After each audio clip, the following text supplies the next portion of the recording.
What's up, guys? Alpha 65. I appreciate you coming through, and we are doing another video for all you new guys. So, thanks for coming by. Please like and subscribe. If you like this content, please give it a thumbs up. Don't forget to hit the notification bell for future uploads.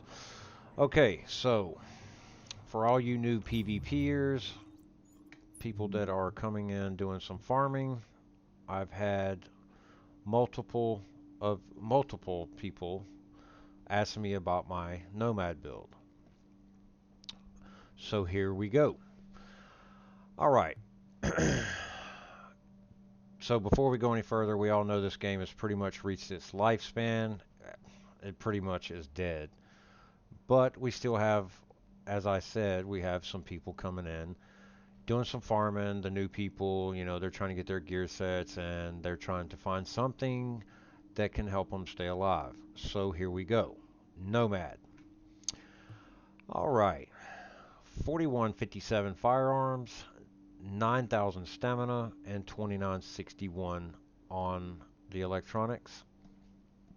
I'm going to try to get this video as quickly as possible, but I'm going to go into some details about why I run my Nomad and how you can run your Nomad to help you. All right, so let's go ahead and go over the talents. All right, so a two-piece gives you 15% health on kill, and we'll touch on the health on kill more in detail in a little bit. Set bonus 3, Nomad's Resolve, grants a constant small amount of healing, allowing the user to regenerate all segments of health bar during combat. Alright, set bonus 4, Path of the Nomad. When receiving fatal damage, you are instead healed to full health. Can occur once every 4 minutes. Okay. Set bonus 5, an additional 10% health on kill. So we have a total of 25% health on kill just from the gear set. Improve Nomad's Resolve. Increase the amount of healing from Nomad's Resolve. Nomad's Resolve will now overheal, which is this green bar down here. Okay? This is your health, and this is your overheal. Set bonus 6, Nomad's Luck. 50% chance to have no cooldown for Path of the Nomad when playing solo. Take 60% less damage for 10 seconds after the Path of the Nomad is triggered. So basically, when you should have been dead, you will get your Nomad to kick in, and if you look down here if you look right here below the HUD, you'll see a green box with the Nomad icon in it. It's below the 4 and the G, which is my grenade button. When that is green, you have your Nomad, which means you'll get an extra life. There is a 50% chance that you can get multiple lives and that still being green. The minute it turns red, that's when you do not have another Nomad. So that means you need to, pretty much run or fight or be prepared to die, whichever. Okay. Now, there are many ways to run Nomad, and again, I'm going to try to make this as quickly and as precise as possible.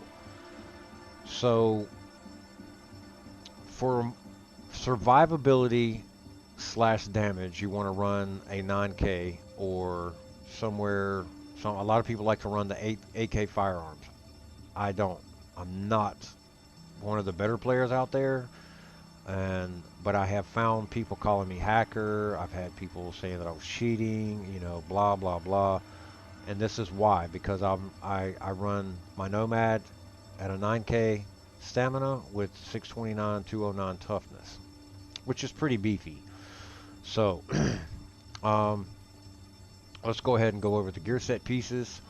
So to get a 9K Nomad, you want to run your gloves and the firearms and your knee pads, your mask, your chest piece, and your backpack into stamina. Alright?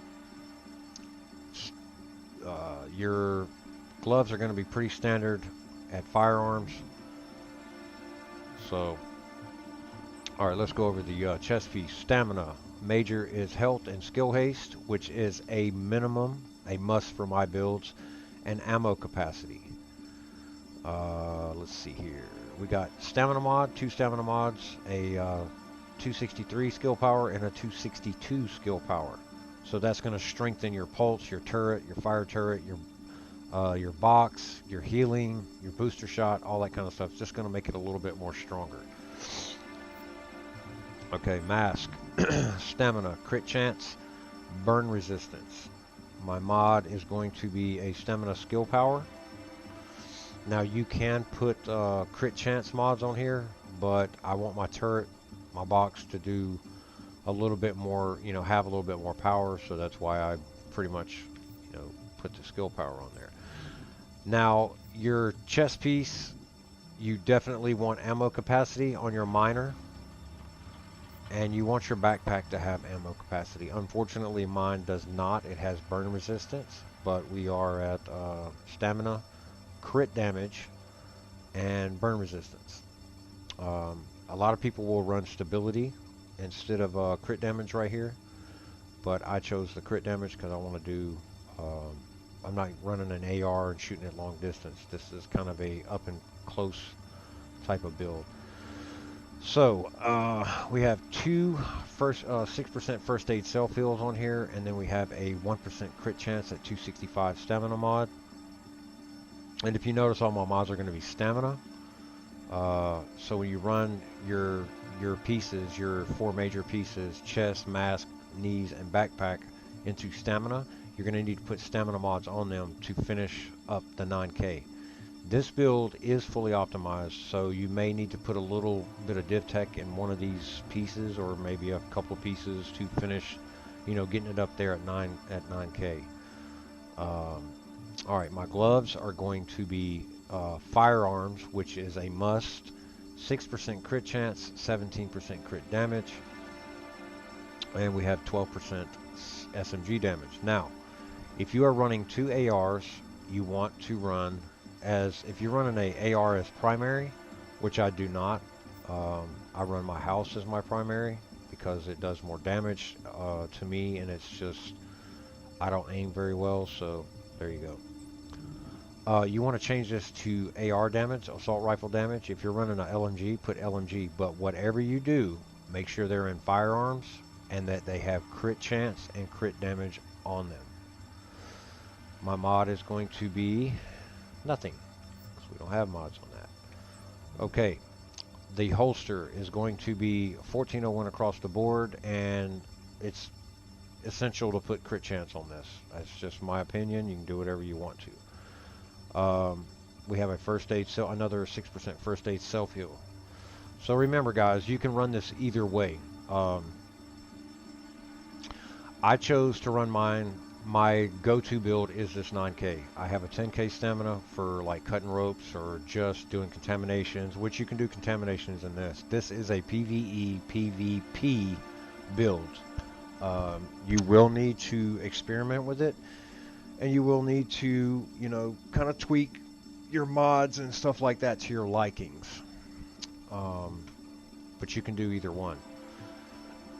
Okay, so my weapon of choice is going to be the house. It's fully optimized with 17.3 base damage, and my talents are going to be, of course, card counter, deadly, and vicious.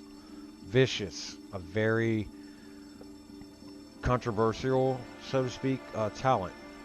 Critical hit chance is increased by 10% while having more than 2 segments of health. So down here on your health bar, you have the 3 orange bars. That's your main health. As long as you got more than 2, and you're not coming down, you know, eating away at your second health bar, this talent will be active. If you fall below this other health segment, then this talent will not give you that 10% crit chance. It'll be a dead talent. And if you find yourself coming down here and, you know, below 1 segment of health, then you can run this house with Unforgiven and Deadly and card counter. Unforgiven will give you 10% weapon damage when you lose this segment of health, and it'll give you 25 when you lose the second segment of health. So, you know, just play around whichever one's good for you. Now, remember, we have a total of 25% health on kill coming from the gear set itself. So, my secondary is strictly a resource gun. This is the lightweight M4, 15.2 base damage, fully optimized at 286 with 24% enemy armor damage. Okay.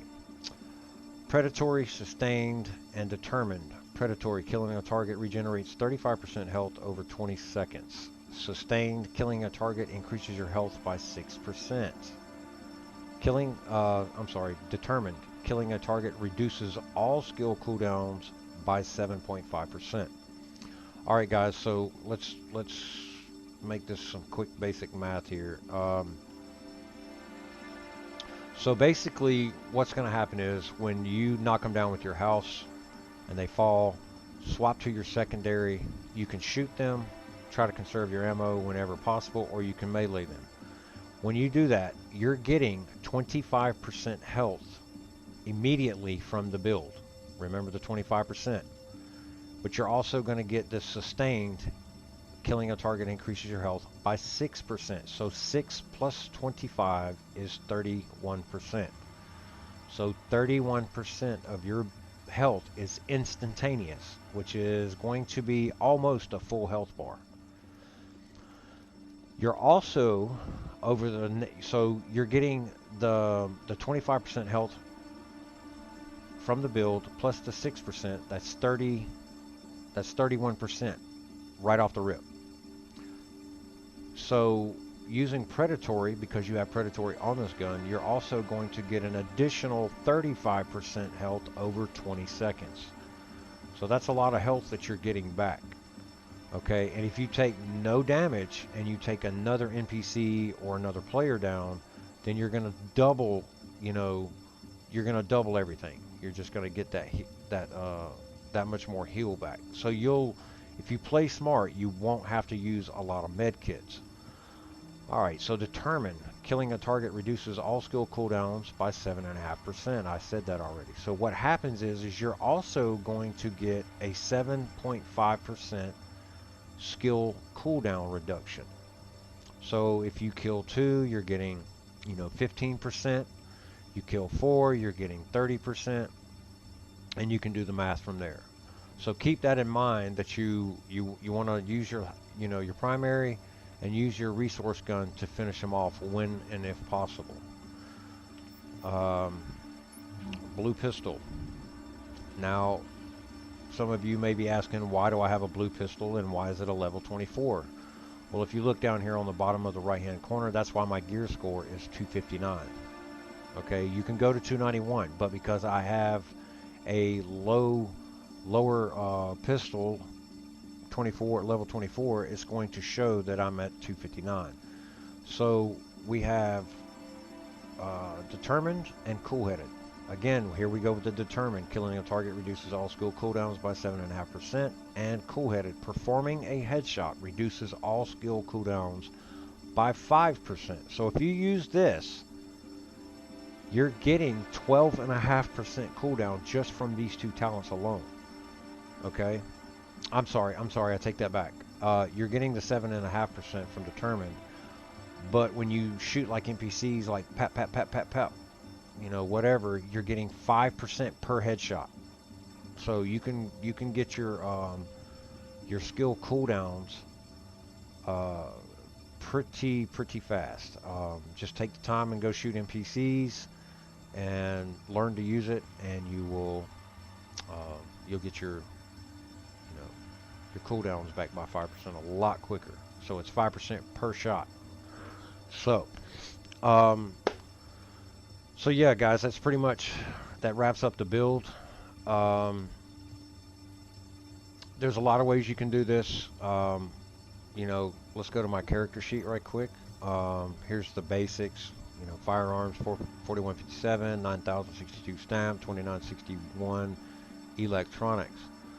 Critical hit chance on my house, which is my primary damage gun, is going to be 56.5% with 127% crit hit damage. Guys, listen to me. When you go in and you mod your weapons out, You want to try to get up as high as you can with the mag capacity. I think is 121.5% or 121%. Crit damage is 19%. You want to try to find all those mods that have high crit damage, high crit chance. I think the highest you can get on crit chance is like 3%. You want to get like 5.5 to 6 headshot damage. Those are your key talents to have on your mods. So just keep that in mind. Okay, and as I said before, health on kill is a 25% guaranteed from the build. Skill power 98, 112, and there's that minimum of 9% skill haste. That just brings all your resources back, faster. Your pulse or your booster shot or whatever it may be. Let's see here. Blah blah blah blah blah blah. So 20,922 is what when I'm not in combat, my gear set basically brings back per second. So every second I get 20,000, almost 21,000. So that adds up. The mods on my weapon, as I was saying, if you notice, like I have a C79 scope, it has 19% crit damage. Optimal range is how far away it does good damage. 3% crit chance. Loud vent brakes got like 19 crit damage, 2.5% crit chance, and 5.5% headshot damage. A god roll, I don't even know if they have these, but would be 19% crit damage, 6% headshot, and 3% critical hit chance.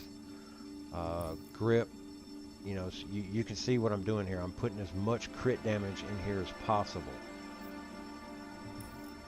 120% magazine size, crit chance, crit damage. You want to try to stack as much of that as you can, and that goes for your lightweight as well.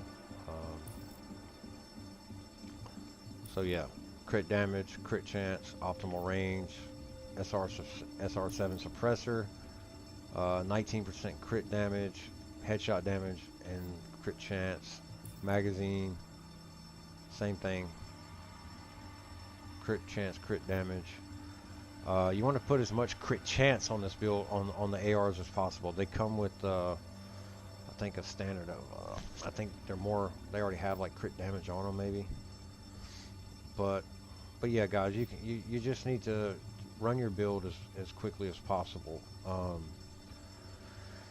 So as I said before, if you want to run a 9K, run these 4 pieces into stamina. Standard is firearms on the gloves, and your holster is going to have all 3. Once you do that, you're going to show here a little bit less than 9,000. So start adding stamina mods above 260 if you have them. If you don't, then use what you got until you can find some. And so I run a immunizer, which will help with fire, pred bleed, and all that kind of stuff. I usually run a pulse or a turret, and turret can go from a shock turret or a fire turret depending on what I'm going to do. If I'm going to run or do more moving, then I will use the shock turret. If I'm going to be more stationary or I'm trying to protect an extraction or something like that, or I take an extraction, I'm going to use a fire turret. Talents. So I run critical save, strike back, precision, and on the move. If I'm running team, I will run combat medic, and I do believe that will cover the build. So yeah, guys, I appreciate you coming by. Please like and subscribe. If you have any questions, put them in the put them in the comment section. And if you have any, specific thing you need to know, just reach out and I'll try to get back to you as soon as possible. This will most likely be my last video for the Division 1, unless I just, feel like coming in and having some gameplay or, some content that I can put out there for you. Pretty much everything's been done on this game, but, it is what it is. So yeah, guys, have a blessed evening, a blessed day, and we will, you know, hopefully see you on the next one. And thanks for stopping by.